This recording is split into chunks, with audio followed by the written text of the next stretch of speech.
सबसे पहले मैं संगठन के बारे में ही बात करना चाहता हूं। बीपीएचओ का फुल फॉर्म आपको पता है, भारतीय प्रजापति हीरोज ऑर्गेनाइजेशन। इसमें एक शब्द है, बाकी सबसे आप परिचित हैं, भारतीय भी जान लेंगे, प्रजापति भी जान लेंगे, ऑर्गेनाइजेशन वगैरह सब जान, लेकिन हीरोज का हमारे लोग से बहुत सारे लोग क्वेश्चन करते थे, हीरोज क्यों रखा गया आप नाम। साथियों, आप सब लोग सिनेमा हॉल में जाते हैं, वहाँ पे पिक्चर देखते हैं। उस पिक्चर में क्या देखते हैं आप? वहाँ पे एक नायक होता है, कुछ खलनायक होते हैं। नायक का काम क्या होता है? जो बुराइयों के खिलाफ, कुरीतियों के खिलाफ जो हमेशा लड़ता है, अच्छाई का साथ देता है और बुराई के खिलाफ लड़ता है, उसको नायक बोलते हैं, हीरो बोलते हैं।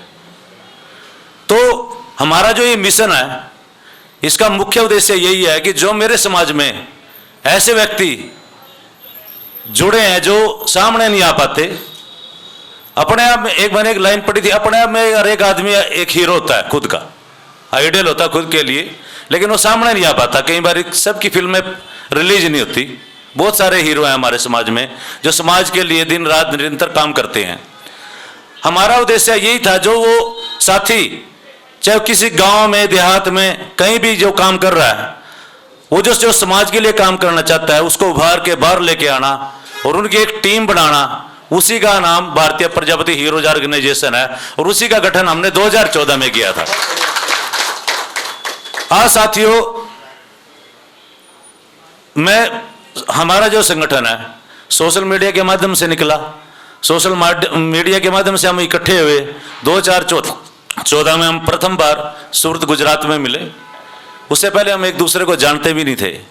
और जो टाक साहब ने बताया, मेरे अंकल सतपाल जी ने बताया, प्रजापति शब्द लिखने की जो शुरुआत करी, जब शुरू में मैंने फेसबुक की अपनी आईडी बनाई तो उसमें मेरा नाम सतीश रोहक खाली लिखा हुआ था।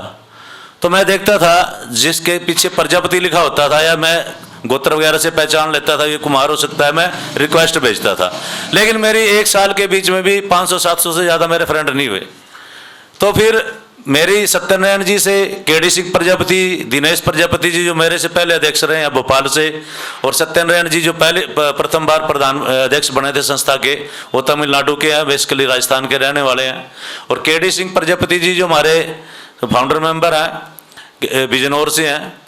और ऐसे करके हम 4-5 जो लोग जुड़े थे, तो उन्होंने हमारी जब आपस में बातचीत हुई, चैटिंग हुई मैसेंजर पे, तो उन्होंने कहा, मैंने कहा सर मैं भी प्रजापति हूँ। सत्यनारायण प्रजापति के पीछे लिखा हुआ था, या केडी सिंह प्रजापति के नाम प्रजापति लिखा था। उसने कहा ये प्रजापति है तो लिखता क्यों नहीं है? मेरे को क्लिक करी मैंने, मेरे को इतना नहीं चलानी आती सोशल मीडिया पे, मैं इतना एक्टिव नहीं था। तो मैंने अपने बेटे को कहा, बड़े को, यार मेरा नाम ना सरोवा के साथ प्रजापति और ऐड कर दे इसमें प्रोफाइल में। आप यकीन नहीं करोगे, जिस दिन मैंने सतीश रोहा प्रजापति अपना प्रोफाइल नाम चेंज किया, उस दिन के बाद धड़ाधड़ एक दिन में मेरे पास 300-400 फ्रेंड रिक्वेस्ट आई, सब प्रजापति लोग थे।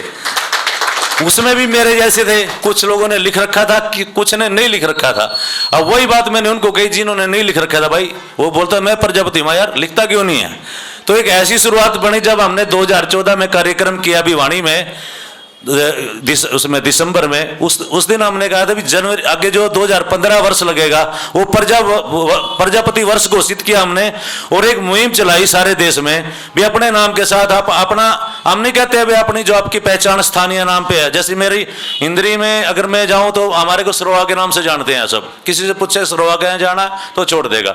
मैंने कहता भाई आप अपनी पहचान छोड़ दो जो आपकी है, आप अपने नाम के साथ गोला लिखो, महार लिखो, वर्मा लिखो, अपना गोत्र लिखो, अपने गांव का नाम लिखो, जो भी आपकी पहचान है वो लिखो, लेकिन अपने नाम के पहले या बाद में यथासंभव प्रजापति जरूर लिखो। तो उससे क्या होगा, हमारी संख्या दिखेगी। अगर जैसे अभी अंकल जी ने बताया, अभी आप अपनी कार पे लिखो, अपने घर के आगे नेम प्लेट पे लिखो। एक गली में अगर जो 100 घर हैं, हमें पता नहीं लगता शहरों में ये प्रजापति है, लेकिन उसके प्लेट अगर बाहर लिखी होगी प्रजापति तो सब जान लेंगे प्रजापति 10 घर हैं। नहीं तो ऐसा हो जाता है एक ही दफ्तर में काम करते करते रिटायरमेंट हो जाती है, उनको पता नहीं लगता भी ये मेरे साथ सीट पे बैठे वाला ये भी कुमार था। ठीक है ना। कभी किसी फंक्शन में, ब्याह शादी में मिल जाए तो तब पता लगता है यार तू अच्छा, मैं तो कभी बात ही नहीं, क्यों बात ही नहीं करते, शर्माते हैं। तो साथियों मैं एक चीज कहता हूं, ये जो हमने संगठन का हमारा मुख्य उद्देश्य यही था, हमारे मन में एक टीस थी भी, हमारे संगठन, समाज में हजारों संगठन काम कर रहे हैं, बहुत पुराने पुराने संगठन काम कर रहे हैं, किसी को 50 साल हो गए, किसी को 40 साल हो गए, किसी को 30 साल हो गए, लेकिन हमारे समाज में इतनी जागृति क्यों नहीं आई? क्योंकि मुझे, जहां तक मुझे हमें लगता था, इन लोगों ने ऊपर से काम शुरू किया, जबकि काम नीचे से शुरू करना चाहिए था। अब ऊपर ऊपर में क्या करते थे, अपने संगठन के सदस्य बना लिए, बढ़िया बढ़िया मालदार लोग बनाए, बड़े अच्छे अच्छे लोगों को अपने संगठन के साथ जोड़ लिया, उनसे चंदा उगाई का काम सिर्फ यही करते हैं, इससे ज्यादा कुछ नहीं होता मेरे हिसाब से। बीपीएचओ एक ऐसा संगठन है साथियों, जो धरातल पे जो एक आदमी मेहनत करता है, मजदूरी करता है, और वो भी हमारे साथ जुड़ा है। और गांव गांव में, जब भी हमारे प्रदेश अध्यक्ष हरियाणा के जावला जी ने जो बताया था आपको कि संगठन का विस्तार हमने कैसे करना है, संगठन का विस्तार हमने ऐसे करना है जैसे बीजेपी पार्टी करती है, जैसे कोई भी राजनीतिक दल करता है, ऐसे पहले अपने राज्य कार्यकारिणी बनाएंगे, राज्य कार्यकारिणी के बाद अपने जिले के हमने अध्यक्ष नियुक्त करें, जैसे हरियाणा में हर एक जिला का हमारा अध्यक्ष नियुक्त हो चुका है। उसके बाद हमारा अगला एजेंडा चल रहा है, सब मंडलों के जितने भी मंडल है हमारे वहाँ, और हल्का के प्रधान बनाएंगे, और मंडल के प्रधान अध्यक्ष बनाएंगे, उसके नीचे उनकी कार्यकारिणी बनाएंगे।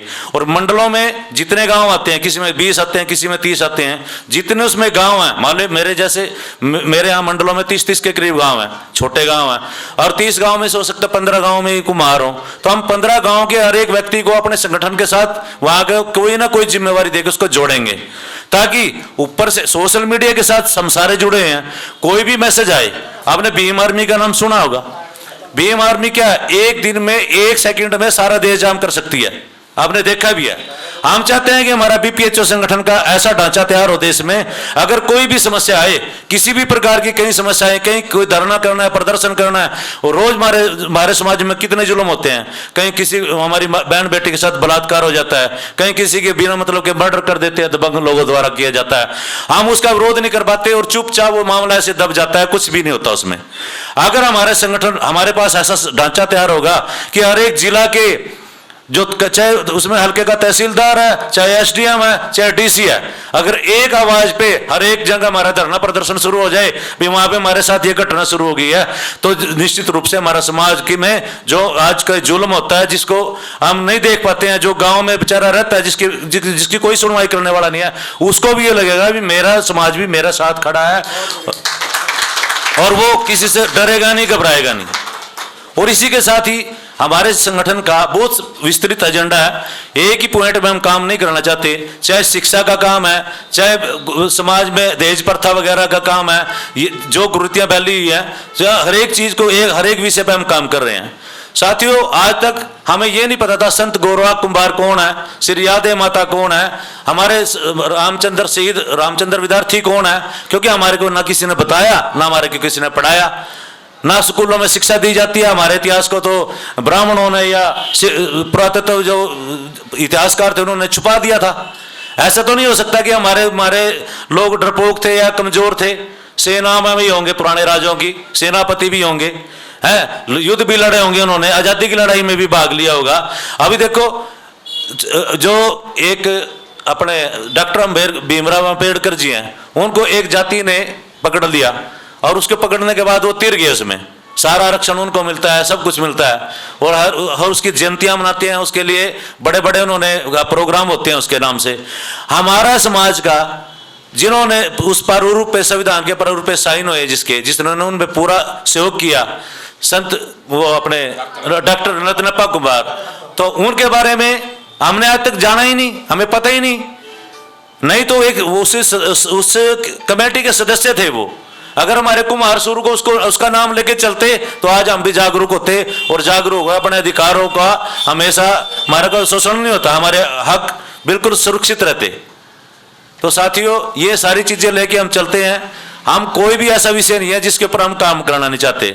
आजकल हमारा आजीवन सदस्यता का जो ऑल इंडिया में, ऑल वर्ल्ड में हमारा जो अभियान चल रहा है, देखो साथियों, आज तक हमने रसीद बुक नहीं छपवाई है, हमने किसी से एक नया पैसा भी दान का नहीं लिया है। जो भी हमारा खर्चा होता है, जैसे इस कार्यक्रम में जो भी खर्च हो रहा है, यहाँ के आयोजक मंडल ये जाने कैसे करेंगे। अगर आप ये वीडियो YouTube पर देख रहे हैं तो हमारे चैनल को सब्सक्राइब करें और बेल आइकन को दबाना ना भूलें। अगर आप Facebook पर ये वीडियो देख रहे हैं तो हमारे पेज को लाइक करें।